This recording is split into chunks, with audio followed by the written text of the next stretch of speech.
Hallelujah. ಈ ಬೆಳಗಿನ ಸಮಯದಲ್ಲಿ ನಿಮ್ಮ ಮಧ್ಯದಲ್ಲಿ ಒಂದು ಚಿಕ್ಕದಾಗಿ ಒಂದು ಸಂದೇಶವನ್ನು ಕೊಡುವಂತೆ ದೇವರು ಈ ಸಮಯವನ್ನು ಕೊಟ್ಟಿದ್ದಕ್ಕಾಗಿ ನಾನು ದೇವರನ್ನು ಕೊಂಡಾಡುತ್ತೀನಿ. ವಿಶೇಷವಾಗಿ ಪ್ರೀತಿ ಉಳ್ಳವರೇ, ನೀವು ಹೇಳಬಹುದು, ನನ್ನ ಪ್ರಾರ್ಥನೆಯನ್ನು ದೇವರು ಕೇಳುತ್ತಾರಾ ಎಂಬುದಾಗಿ ಹೇಳಿ. ನನ್ನ ಪ್ರಾರ್ಥನೆ ಮಾಡುವುದನ್ನು ದೇವರು ಅಂಗೀಕಾರ ಮಾಡಿದ್ದಾರಾ ಎಂಬುದಾಗಿ ಹೇಳಿ. ಯಾಕೆಂದರೆ ಅನೇಕ ದಿವಸಗಳಿಂದ ನಾನು ಅನೇಕ ವಿಷಯದ ಕುರಿತಾಗಿ ನಾನು ಪ್ರಾರ್ಥನೆ ಮಾಡ್ತಾಯಿದ್ದೀನಿ, ಆದರೆ ಏನು ನಡೀತಾ ಇಲ್ವಲ್ಲ, ಯಾವುದು ಆಗುತ್ತಾ ಇಲ್ವಲ್ಲ ಎಂಬುದಾಗಿ ಹೇಳಿ ನೀವು ಯೋಚನೆ ಮಾಡ್ಬೋದು. ಆದರೆ ದೇವರ ವಾಕ್ಯ ಇವತ್ತು ಈ ಬೆಳಗಿನ ಸಮಯದಲ್ಲಿ ನಿಮ್ಮ ಮಧ್ಯದಲ್ಲಿ ಬರ್ತಾ ಇದೆ ನೋಡಿ. ಕೀರ್ತನೆಗಾರನು ಅವನು ಎಂಥ ಸುಂದರವಾಗಿ ಆತನು ಹೇಳ್ತಾ ಇದ್ದಾನೆ. 6ನೇ ಅಧ್ಯಾಯ 9ನೇ ವಾಕ್ಯವನ್ನು ನಾವು ಓದೋಣ. ನನ್ನ ವಿಜ್ಞಾಪನೆಯನ್ನು ಕೇಳಿದಾನಲ್ಲ, ನನ್ನ ಪ್ರಾರ್ಥನೆಯನ್ನು ಅಂಗೀಕರಿಸುವನು. ನೋಡಿ, ಆ ದಾವೀದನು ಯಾವ ರೀತಿ ಹೇಳ್ತಾ ಇದ್ದಾನೆ ಎಂಬುದಾಗಿ ಹೇಳಿ. ನನ್ನ ವಿಜ್ಞಾಪನೆಯನ್ನು ಏನು ಮಾಡಿದ್ದಾನೆ, ಆತನು ಕೇಳ್ತಾನಲ್ಲ, ನನ್ನ ಪ್ರಾರ್ಥನೆಯನ್ನು ಆತನು ಏನು ಮಾಡ್ತಾನೆ, ಅಂಗೀಕರಿಸಿದ್ದಾನೆ ಎಂಬುದಾಗಿ ಹೇಳಿ. ಯಾಕೆಂದರೆ ಆ ಅಧ್ಯಾಯದಲ್ಲಿ ಮೇಲೆ ನೋಡಬೇಕಾದ್ರೆ ಅವನೇನು ಒಂಥರ ಗುಣಗುಟ್ತಾ ಇರ್ತಾನೆ ದೇವರ ಹತ್ರ.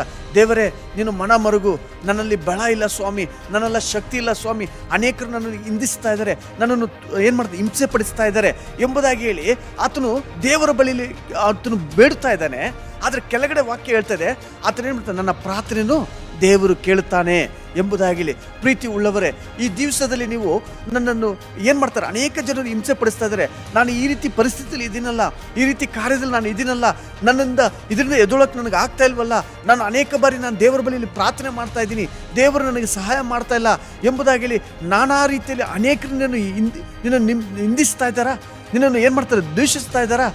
ಅವರ ಮುಂದೆ ದೇವರು ನಿನ್ನ ಪ್ರಾರ್ಥನೆ ಕೇಳಿ ನಿನ್ನನ್ನು ಎತ್ತುವಾತನಾಗಿದ್ದಾನೆ. ನೀನು ಒಂದೇ ಒಂದು ಆತನ ದಾವೀದನಿಗೆ ಯಾವ ರೀತಿಯಲ್ಲಿ ನಂಬಿಕೆ ಇತ್ತು ಅದೇ ನಂಬಿಕೆ ನಿನ್ನಲ್ಲಿ ಇರಬೇಕು. ಪ್ರೀತಿ ಉಳ್ಳವರೇ, ಇಲ್ಲಿ ನೋಡಿ, ಅಲ್ಲಿ ಕೆಳಗೆ ಮೇಲಿನ ವಾಕ್ಯ 8ನೇ ವಾಕ್ಯ ಹೇಳುತ್ತೆ, ಓದೋಣ. ಧರ್ಮವನ್ನು ಮೀರಿ ನಡೆಯುವವರೇ, ನೀವೆಲ್ಲರೂ ನನ್ನಿಂದ ತೊಲಗಿ ಹೋಗಿರಿ, ಯೆಹೋವನು ನನ್ನ ಗೋಳಾಟಕ್ಕೆ ಕಿವಿಗೊಟ್ಟಿದ್ದಾನೆ. ನೋಡಿ, ಅಲ್ಲಿ ನೋಡಿ, ಆ ದಾವೀದ ಹೇಳ್ತಾನೆ, ನನ್ನ ಗೋಲಾಟಕ್ಕೆ ಆತನು ಕಿವಿ ಕೊಟ್ಟಿದ್ದಾನೆ. ಪ್ರೀತಿ ಉಳ್ಳವರೇ, ನೀನು ಎಂತಹ ಪರಿಸ್ಥಿತಿಯಲ್ಲಿ ಇದೆಯಾ, ಯಾವ ವಿಷಯಕ್ಕಾಗಿ ನೀನು ಪ್ರಾರ್ಥನೆ ಮಾಡ್ತಾ ಇದೆಯಾ, ಯಾವ ಕಾರ್ಯಕ್ಕಾಗಿ ನೀನು ಗೋಲಾಡ್ತಾ ಇದೆಯಾ.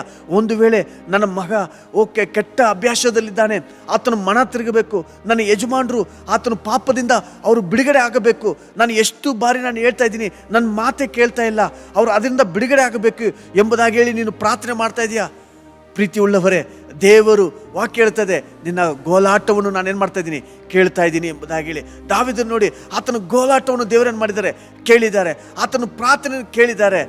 ನಾವು ಸಹ ಆ ನಂಬಿಕೆ ಉಳ್ಳವರಾಗಿ ಆ ಪ್ರಾರ್ಥನೆ ಮಾಡುವುದಾದರೆ ನಿನ್ನ ಕುಟುಂಬಕ್ಕೂ ನಿನ್ನಲ್ಲಿ ಇರುವ ಯಾವ ವಿಷಯದಲ್ಲಿ ನೀನು ಇಟ್ಟು ಪ್ರಾರ್ಥನೆ ಮಾಡ್ತಾ ಇದ್ರೋ ಆತನು ಕೇಳುವ ಆತನಾಗಿದೆ. ಇವತ್ತು ಬೆಳಗ್ಗೆ ಎದ್ದ ತಕ್ಷಣ ನೀನು ಯೋಚನೆ ಮಾಡ್ಬೋದು, ಅಯ್ಯೋ ನನಗೆ ಇದು ಯಾವಾಗ ನಡೆಯುತ್ತೆ, ಈ ವಿಷಯ ಯಾವಾಗ ನಡೆಯುತ್ತೆ, ನಾನು ಪ್ರಾರ್ಥನೆ ಮಾಡ್ತಾ ಇದ್ದೀನಿ ಎಂಬುದಾಗಿ ಹೇಳಿ.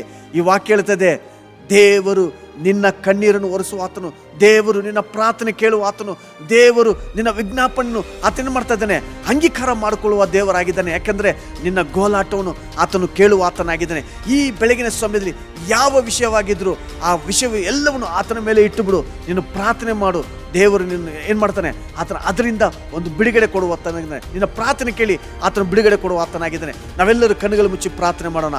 ಪರಿಶುದ್ಧನಾದ ನಮ್ಮ ತಂದೆ, ಅಪ್ಪ, ಈ ಸಮಯದಲ್ಲಿ ಕರ್ತನೆ, ಯಾರೆಲ್ಲ ಈ ಮಕ್ಕಳು ಸ್ವಾಮಿ ವಾಕ್ಯವನ್ನು ಕೇಳುತ್ತಾ ಇದ್ರು ಸ್ವಾಮಿ, ಇಷ್ಟು ದಿವಸಗಳ ಕಾಲ ನಾನು ಪ್ರಾರ್ಥನೆ ಮಾಡ್ತಾ ಇದ್ದೀನಿ, ನನ್ನ ಗೋಲಾಟವನ್ನು ದೇವರು ಕೇಳುತ್ತಾ ಇಲ್ಲ, ನನ್ನ ಕಣ್ಣೀರನ್ನು ನೋಡ್ತಾ ಇಲ್ಲ, ನನ್ನ ಪ್ರಾರ್ಥನೆಯನ್ನು ಅಂಗೀಕಾರ ಮಾಡ್ತಾ ಇಲ್ಲ ಎಂಬುದಾಗಿ ಹೇಳಿ ಹೇಳುವ ಒಂದೊಂದು ಮಕ್ಕಳೊಟ್ಟಿಗೆ ಸ್ವಾಮಿ ಅವರ ಪ್ರಾರ್ಥನೆ ಕೇಳಿ ಅವ್ರಿಗೆ ಬಿಡುಗಡೆಯನ್ನು ಕೊಡು ರಾಜ.